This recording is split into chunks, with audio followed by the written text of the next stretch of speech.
കാരണം പിണറായി വിജയൻ തുടരുന്ന ഘട്ടം. ഇനി പിണറായി വിജയനും ഈ ഗോവിന്ദൻ മാഷുമാണ് കേരളത്തിലെ പാർട്ടിയെ നയിക്കുന്നതെങ്കിൽ അതിന് തിരിച്ചു വരവ് അസാധ്യമാണ്. കാരണം 1977 അല്ല.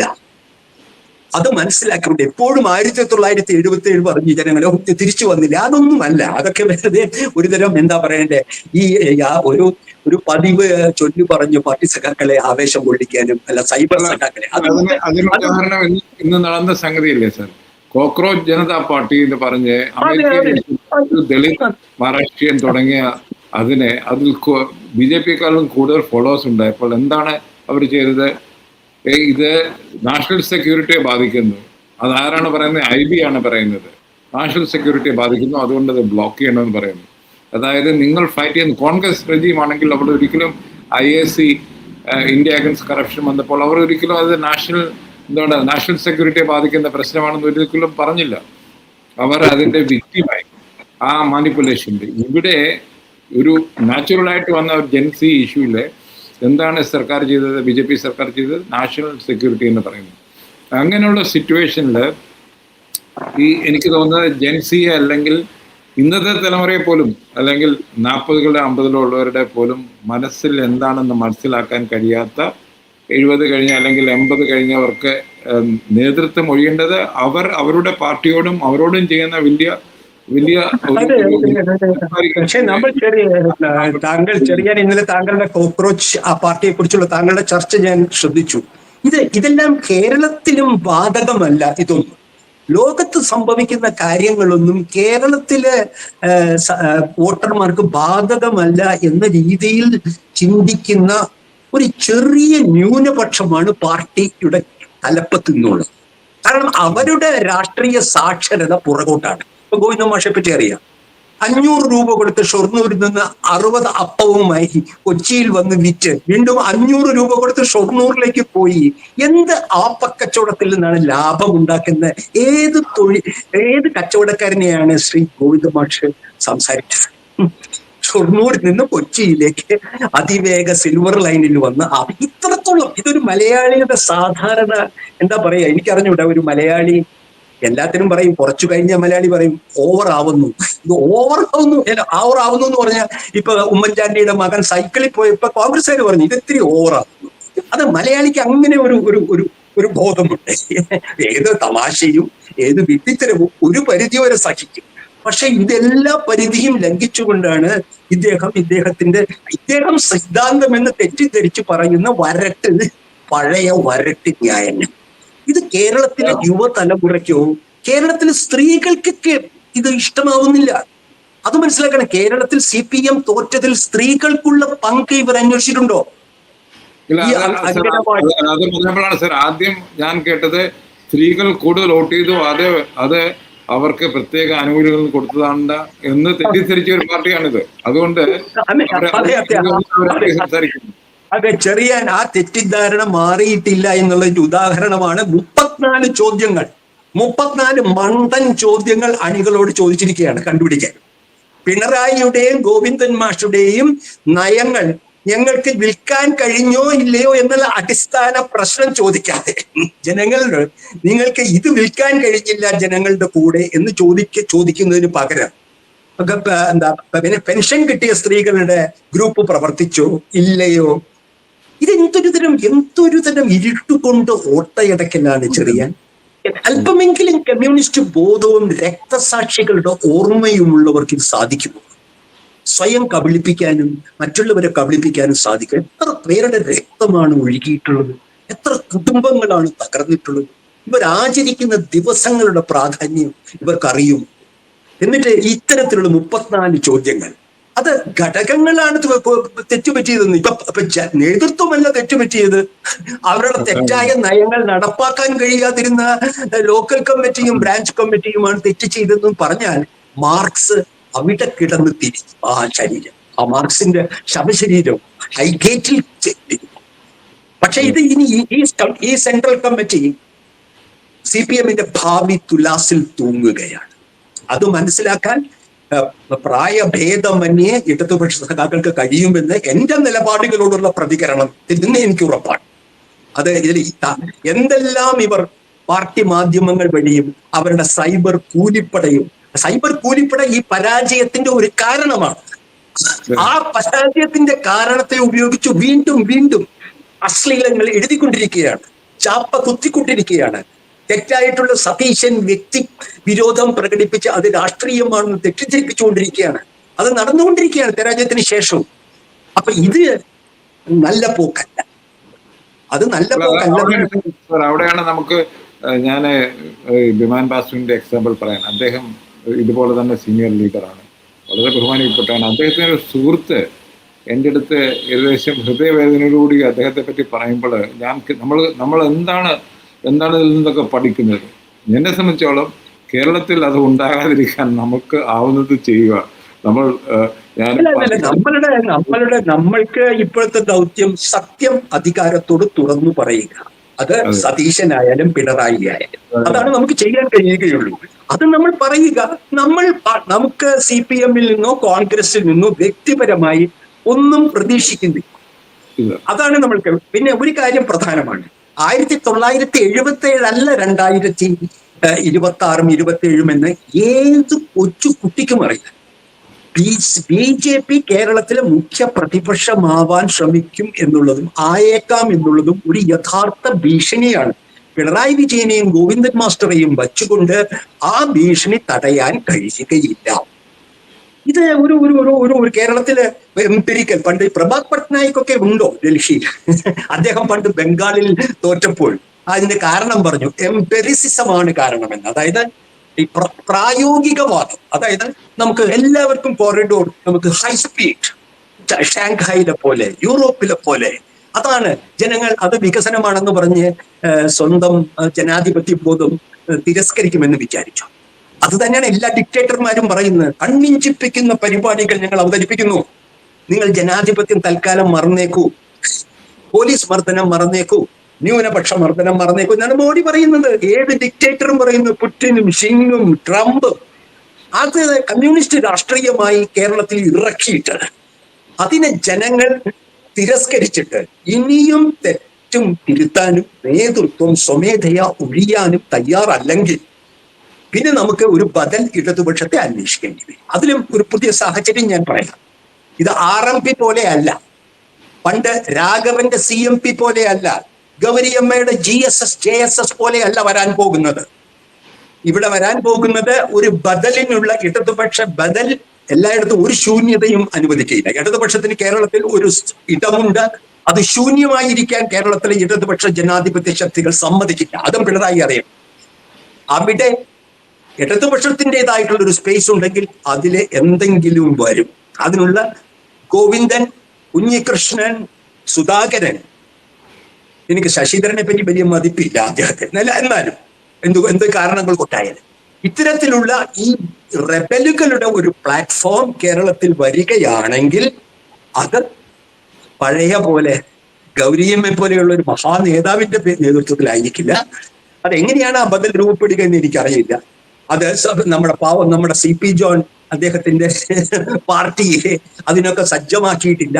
അദ്ദേഹത്തിന്റെ കാര്യവുമായിട്ട് ഇങ്ങനെ പോവുകയാണ്. അദ്ദേഹം തന്നെ അദ്ദേഹത്തിന്റെ പാർട്ടിയെ ഗൗരവത്തിൽ എടുത്തിട്ടില്ല ഒരു കമ്മ്യൂണിസ്റ്റ് പാർട്ടിയായിട്ട്. അപ്പൊ ഏതിനെങ്കിലും ചുറ്റും കേരളത്തിലെ യഥാർത്ഥ ഇടതുപക്ഷത്തെ സ്നേഹിക്കുന്നവർ ഒത്തുകൂടും. അത് വീണ്ടും അപകടകരമാണ്. വീണ്ടും BJPയെ ശക്തിപ്പെടുത്തും. കാരണം ഇടതുപക്ഷം പിളരും. ഇടതുപക്ഷത്തിൽ ഇപ്പോഴുള്ള ശക്തിയും ശിഥിലമാകും. ഇത് ഒഴിവാക്കണമെങ്കിൽ ഇന്ന് ചെയ്യാവുന്ന രക്ഷിക്കാൻ പാർട്ടിക്ക് മാത്രമേ കഴിയൂ. ഈ പാർട്ടിയെ രക്ഷിച്ച സഖാവ് പിണറായി വിജയനു മാത്രമേ ഇന്നും രക്ഷിക്കാൻ കഴിയുകയുള്ളൂ. VS-ന്റെ ചുറ്റുമുള്ള advocate Jayashankar, James George, Shajahan തുടങ്ങിയ വലതുപക്ഷ കോക്കസിനെ തകർത്ത, ആ വലതുപക്ഷ കോക്കസ് ഇപ്പോഴും ഉണ്ട് BJPയുടെ ഒക്കെ ആയിട്ട് കേരളത്തിൽ. ആ കോക്കസിനെ തകർത്ത് പാർട്ടിയുടെ സംഘടനയെ നിലനിർത്തി.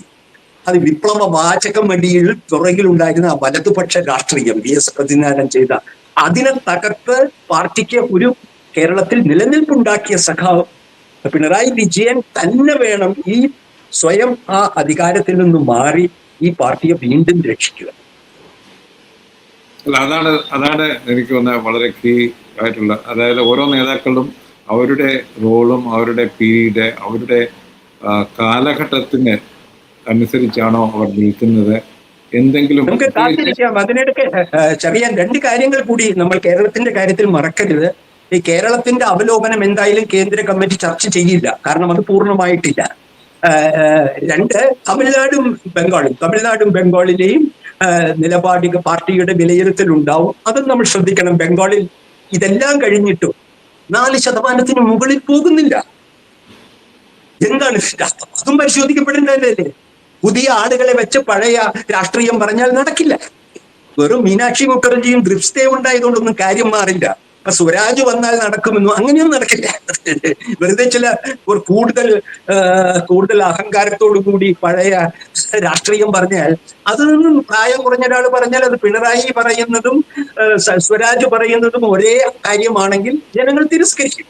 അപ്പൊ ബംഗാളിലെ പാഠങ്ങളും വളരെ പ്രധാനപ്പെട്ടതാണ്. പ്രത്യേകിച്ച് BJPക്കെതിരെ മുഖ്യ പ്രതിപക്ഷമായി വരാനുള്ള ഒരു സാധ്യത തുറന്നിട്ടുണ്ട് ചരിത്രം. പക്ഷേ BJPയുടെ സഹായത്തോടുകൂടി പാർട്ടി ഓഫീസ് തുറക്കുന്ന പാർട്ടിക്ക് BJPയുടെ ഏറ്റവും വലിയ പ്രതിപക്ഷമാകാൻ കഴിയുമോ? ചെറിയ ഞാൻ ഇന്നലെ എന്റെ ബംഗാളി യങ് സുഹൃത്തുക്കളുമായിട്ട് ഇരിക്കുമായിരുന്നു. അവരൊക്കെ പറഞ്ഞ ഇതാണ്, അതായത് അവിടെ ഇനിയും കമ്മ്യൂണിസ്റ്റ് പാർട്ടികൾക്ക് ഒരു സ്ഥാനവും ഉണ്ടാകത്തില്ല. ഇതാണ് മാത്രമല്ല, TMC പോലൊരു പാർട്ടി അവർ ചെയ്യാവുന്ന ദോഷങ്ങളൊക്കെ അവർ തന്നെയാണ് ചെയ്തു വെച്ചത്. അതുകൊണ്ടാണ് ഇല്ലെങ്കിൽ അവർക്കൊരു 140, 150 അവർ തിരിച്ചു വന്നതിന് ഒരു ആന്റി ഇൻകംബൻസി 50-60 സീറ്റ് കൊണ്ടുപോയി എന്നാണ് പറഞ്ഞത്. ഈ പ്രാവശ്യം താങ്കളുടെ കൂട്ടുകാർ എന്താണ് പറയുന്നത്? അവര് മുസ്ലിങ്ങൾ പോലും ഈ പ്രാവശ്യം തൃണമൂലിനെതിരെ വോട്ട് ചെയ്തു. തൃണമൂലിനെ തോപ്പിക്കണമെന്ന് ഒരു വാശി കാണിച്ചു പലയിടങ്ങളും. അതുകൊണ്ടാണ് അവർ ഇത്ര കുറഞ്ഞു പോയത്. ഇല്ലെങ്കിൽ അവർ ഒരിക്കലും 100 താഴെ പോകത്തില്ല. 100 മെമ്പേഴ്സ് എങ്കിലും ഉണ്ടായിരിക്കും. മുസ്ലിങ്ങൾ അവരെ കൈവിട്ടിരിക്കുന്നു. കാരണം വെച്ചാൽ അവർക്ക് ഈ ബഹളങ്ങളൊക്കെ അവർക്ക് അപ്രിയമായി വന്നു. 15 വർഷമായി കാണുന്നു. ആദ്യത്തെ 5 വർഷം അവർ മുസ്ലിം പ്രീണനം ഭയങ്കരമായി ഉണ്ടായി.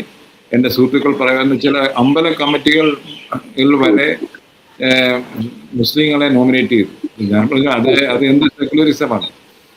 അങ്ങനെയാണെങ്കിൽ മദ്രസ കമ്മിറ്റിയിൽ നിങ്ങൾ ഹിന്ദു പേരുള്ളവരെ നോമിനേറ്റ് ചെയ്യും? ഇല്ലല്ലോ. അതൊക്കെ എനിക്ക് തോന്നുന്നത് ഹൈറ്റ് ഓഫ് സ്റ്റുപ്പിഡിറ്റിയാണ്. പക്ഷെ അത് മാറി. പക്ഷെ അവർ ഇതൊരു ഞാണിന്മേൽ കളിയാണ് എന്ന് അവർക്ക് തോന്നി. അതിൻ്റെ കൂടെയാണ് SIR വന്നത്. SIRൽ അവർക്ക് കാര്യമായിട്ടൊന്നും ചെയ്യാൻ കഴിഞ്ഞില്ല. അപ്പോൾ മുസ്ലിങ്ങൾക്ക് മനസ്സിലായി, അതായത് ഇവരെ കൊണ്ട് പറ്റുന്ന പണിയല്ല ഇത് എന്നുള്ള ഒരു അവബോധം ഉണ്ടായി. എന്നാ നോക്കട്ടെ, ബാക്കിയുള്ളത് നോക്കട്ടെ എന്നുള്ള മട്ടിലാണ്. പിന്നെ ഇപ്പോഴത്തെ ഏറ്റവും അതാണ് സാർ ഞാൻ പറഞ്ഞോട്ടെ, ബംഗാളി ബദ്രലോക്ക് എങ്ങനെ ഇതിനെ സാംസ്കാരികമായി അവരിനി നന്ദനിലെ പ്രൊപ്പഗൻഡ ഫിലിംസ് കാണിക്കുമ്പോൾ അവർ കൂട്ടത്തോടെ പോകുക എന്താണെന്നുള്ളതാണ് ഇനി അവരുടെ ചിന്ത. എങ്ങനെയാണ് ഇവരെ കാണുന്നത്? ഒരു സംശയം ചോദിക്കാൻ അനുവദിക്കുമോ താങ്കളോട്? താങ്കൾ ബംഗാളിനെ കുറിച്ച് പറഞ്ഞതുകൊണ്ട് ചോദിക്കുകയാണ്. ഈ തൃണമൂൽ കോൺഗ്രസ് ദുർബലമാകുന്ന ആ രാഷ്ട്രീയ ഇടത്തിൽ ഇടതുപക്ഷത്തിന് തിരിച്ചു വരാൻ കഴിയുമോ? എന്താണ് താങ്കളുടെ കൂട്ടുകാർ പറയുന്നത്? താങ്കൾ പറഞ്ഞ പോലെ തന്നെ അവർ പറയുന്നത് BJPക്ക് വോട്ട് ചെയ്ത ഇടതുപക്ഷത്തിന് എന്തുകൊണ്ട് BJPക്കെതിരെ നിൽക്കുന്നവർ വിശ്വസിക്കണം എന്നാണ് ചോദിക്കുന്നത്. ഈ പ്രാവശ്യം പ്രശ്നമുണ്ട്. അവർക്ക് 35 വർഷത്തെ ഭരണത്തിന്റെ ഇഷ്യൂസ് കിടക്കുന്നു. അതിന്റെ കൂടെ ഇപ്പോൾ അവർ BJPക്ക് വോട്ട് ചെയ്ത് അവരെ കൊണ്ടുവന്നു എന്നൊരു ഫീലിംഗ് വന്നിട്ടുണ്ട്. അപ്പൊ ഇത് ബേസിക് ക്രെഡിബിലിറ്റി, പൊളിറ്റിക്കൽ ക്രെഡിബിലിറ്റിയുടെ പ്രശ്നമായിട്ട് ഇടതുപക്ഷത്തിന് അറിയുന്നു. പാർട്ടി തോൽക്കുന്നതിലും പ്രധാനം പാർട്ടിയുടെ വിശ്വാസ്യത ഇല്ലാതാവുക എന്ന്. കേരളത്തിലും അതാണ് സംഭവിക്കുന്നത്. അതാണ് ദുഃഖകരം. കേരളത്തിൽ പാർട്ടി തോൽക്കട്ടെ, പക്ഷെ പാർട്ടിയുടെ ജനവിശ്വാസ്യത ഇല്ലാതാവുക എന്ന് പറഞ്ഞാൽ തിരിച്ചു വരാൻ പറ്റില്ല എന്നാണ് അതിന്റെ അർത്ഥം. അപ്പൊ അതുകൊണ്ടാണ് ഞാൻ പറയുന്നത്. അതാണ് എന്റെ യങ് സുഹൃത്ത് ഒരു പഴയ CPI കോമ്രേഡിന്റെ മകളാണ്. അപ്പോൾ അവരും അവരുടെ കൂട്ടുകാരനും വന്ന് അവരാണ് പറയുന്നത്. അതായത് ഞാൻ വഴിയിൽ കേട്ടതല്ല. എൻ്റെ സുഹൃത്തും എൻ്റെ വളരെ യങ്ങായിട്ടുള്ള എൻ്റെ മകളുടെ പ്രായമുള്ള ഒരു കുട്ടിയാണ് പറയുന്നത് എൻ്റെ അടുത്ത്. ഇതിങ്ങനെയാണ് ഞാനൊരു കമ്മ്യൂണിസ്റ്റ് ഫാമിലിയിൽ നിന്നാണ്. ഇതാണ് എൻ്റെ കുടുംബത്തിലെ പലരും കമ്മ്യൂണിസ്റ്റ് അനുഭാവികളൊക്കെ പോയി BJPക്ക് വോട്ട് ചെയ്തു. കാര്യം വെച്ചാൽ തൃണമൂലിനെ തോൽപ്പിക്കുക എന്നുള്ളതായിരുന്നു. ഈ ഒരു പ്രശ്നം അതുകൊണ്ടാണ് അവരും പറയുന്നത് ഇതെങ്ങനെ ഇവരൊക്കെ എങ്ങനെ കമ്മ്യൂണിസ്റ്റ് ആകുമെന്നാണ് ചോദിക്കുന്നത്. ചെറിയാൻ അതാണ് ഞാൻ ചോദിക്കുന്നത്. അപ്പൊ ചെറിയാൻ ഇപ്പൊ ഇന്നലെ നടന്ന ഈ തെക്കൻ പരാഗണയിലെ ഫാൾട്ടയിൽ ഇപ്പോൾ ഒരു മത്സരം, ഇന്നലെ ഒരു തെരഞ്ഞെടുപ്പ് നടന്നു. അതിന്റെ ബലം നമുക്ക് ഒരു ഭാവിയിൽ ചർച്ച ചെയ്യാം. അവിടെ ഫലത്തിൽ TMC പിൻവലിച്ചു, ഭയപ്പെട്ട്, ഈ RSSനെ ഭയപ്പെട്ട്. ഇപ്പോൾ മത്സരിക്കുന്നത് കോൺഗ്രസും CPM. ആകെ 4% വോട്ടില്ലാത്ത കോൺഗ്രസും CPM രണ്ടുപേരും BJPക്കെതിരെ മത്സരിക്കുകയാണ്. 1 ലക്ഷം വോട്ട് കിട്ടിയ BJPക്കെതിരെ ആകെ മണ്ഡലത്തിൽ 3% വോട്ട് വീതം ഇല്ലാത്ത CPM കോൺഗ്രസുമാണ് മത്സരിക്കുന്ന ത്രികോണ മത്സരം എന്നതിനെ പറയാൻ കഴിയുമോ? അത് ഞങ്ങൾ ചർച്ച ചെയ്തു. അപ്പൊ അവര് പറയുന്നത് ആ മുസ്ലിം TMC കാൻഡിഡേറ്റ് സംബന്ധിച്ചോളം അദ്ദേഹത്തിന് വളരെ പല എസ്റ്റാബ്ലിഷ്മെന്റും ആ ഏരിയയിലുണ്ട്. അദ്ദേഹം ഒരു ബിസിനസ്മാനാണ്. അപ്പൊ അദ്ദേഹം പറയുന്നത് എനിക്ക് ഇലക്ഷൻ ജയിക്കുന്നതിനേക്കാളും വലുത് എന്റെ സർവൈവലാണ്, എന്റെ എസ്റ്റാബ്ലിഷ്മെന്റ്. അതുകൊണ്ടാണ് ഞാൻ മാറുന്നതെന്ന് പറഞ്ഞാണ് അദ്ദേഹം മാറി നിൽക്കുന്നത്. കോൺഗ്രസ് അപ്പൊ അറിയാമല്ലോ എന്താ സംഗതി നടക്കുന്നത്. അതെ. അപ്പൊ അതുകൊണ്ട് അദ്ദേഹം കോൺഗ്രസിന്റെയും അവരുടെ ഒരു എന്താണ് അവരുടെ സ്വയം ഒരു സംതൃപ്തിക്ക് വേണ്ടി അവർ മത്സരിക്കുന്നതേ ഉള്ളൂ. ഇത് ഉറപ്പാണ്. അത് അവർക്ക് പറയുകയും മെജോറിറ്റി കോൺസ്റ്റിറ്റ്യുവൻസിയിൽ ഞങ്ങൾ ജയിച്ചിരിക്കുന്നു എന്ന് പറയുകയും ചെയ്യും. അതാണ് അതിന്റെ. അതെ, അതിന്റെ ഫലം കിട്ടിയാൽ എന്നെ ഒന്ന് അറിയിക്കണം. അതിന്റെ ഡീറ്റെയിൽസ് വല്ലതും ലഭിക്കുകയാണ്. തീർച്ചയായും. പിന്നെ തമിഴ്നാട്ടിലെ കാര്യവും ചർച്ച ചെയ്യും സെൻട്രൽ കമ്മിറ്റി. അതിന് നോക്കൂ, അതിലും എന്തൊരു വൈരുദ്ധ്യമാണ്. രാഹുൽ ഗാന്ധിയുടെ കോൺഗ്രസ് DMKയോട് ചർച്ച ചെയ്യാതെ വിജയന് പോയതിനെ ഭയങ്കരമായിട്ട് ഇവിടുത്തെ ആളുകൾ വലിയ എന്തോ ഒരു വഞ്ചനയാണെന്നും, വളരെ CPM-ഉം CPI-യും DMKയോട് വലിയ അതിന്റെ സൗഹൃദം നിലനിർത്തി അതിന്റെ സത്യസന്ധതയും അതിന്റെ ഉത്കൃഷ്ടമായ രാഷ്ട്രീയ മൂല്യങ്ങൾ നിലനിർത്തുന്നു എന്ന് പറഞ്ഞവര് ഇപ്പോൾ എന്താണ് സംഭവിക്കുന്നത്? മുസ്ലിം ലീഗും അതിന്റെ അതേ ഭാഗമായിട്ടുള്ള മുസ്ലിം ലീഗും VCKയും അംഗമായി ചേരുകയാണ്. CPM-ഉം CPI-യും എന്ത് വ്യത്യാസമാണ്? ഈ വ്യത്യാസം ഇപ്പൊ ഫലത്തിൽ കോൺഗ്രസ് ആദ്യം ചടുലമായി ഇടപെട്ടു എന്നുള്ളത് അവർക്കെതിരായിട്ടുള്ളൊരു ധാർമ്മിക ആരോപണമായി കേരളത്തിലെ സഖാക്കൾ ഉന്നയിച്ചു വരികയായിരുന്നു. നമ്മളതൊരിക്കൽ ചർച്ച ചെയ്തതാണ്. പക്ഷെ അപ്പൊ എന്താണ് കാണുന്നത്? സെൻട്രൽ കമ്മിറ്റിയുടെ അസസ്മെന്റ് വന്നതിന് ശേഷം അതും നമ്മൾ കാത്തിരിക്കണം തമിഴ്നാടിനെ കുറിച്ച് എന്താണ് പറയുന്നത്. അതന്നെ. അപ്പൊ അതാണ് ഈ ഇപ്പോൾ നടക്കുന്ന സെൻട്രൽ കമ്മിറ്റി ഇന്ന് മുതലുള്ളത്. വളരെ ക്രൂഷ്യലാണ് CPM-നെ സംബന്ധിച്ചോളം. എന്താണ് തീർച്ചയായിട്ടും താങ്കൾക്ക് താങ്കൾ ഡൽഹിയിൽ ഉള്ളത് കൊണ്ട് കേന്ദ്ര കമ്മിറ്റിയിൽ നടക്കുന്ന കാര്യങ്ങളെ പറ്റി ചെവിയോർക്കുകയും മനസ്സിലാക്കുകയും ചെയ്തതിന് ശേഷം അതിനുശേഷം നമുക്ക് വേണമെങ്കിൽ ഈ സംഭാഷണം പിന്നീട് 25-നോ 20 അതാണ്. അതുവരെ നമ്മൾ കാത്തിരിക്കുക. ഇത് വളരെ ക്രൂഷ്യലാണ് പാർട്ടിയുടെ. അതെ, ഞാനാണ് പറയുന്നത്. CPM-ന്റെ ഭാവി തുലാസിൽ തൂങ്ങുകയാണ്. ഞാൻ അങ്ങനെയാണ്, തുലാസിൽ തൂങ്ങുന്ന CPM-ന്റെ ഭാവി. അതാണ് ഈ സെൻട്രൽ കമ്മിറ്റി. അത് ആ തുലാസ് നേരാമണ്ണം നിൽക്കട്ടെ എന്നുള്ള ആശംസയോടെ നാം നിർത്തുന്നു. നന്ദി, നമസ്കാരം.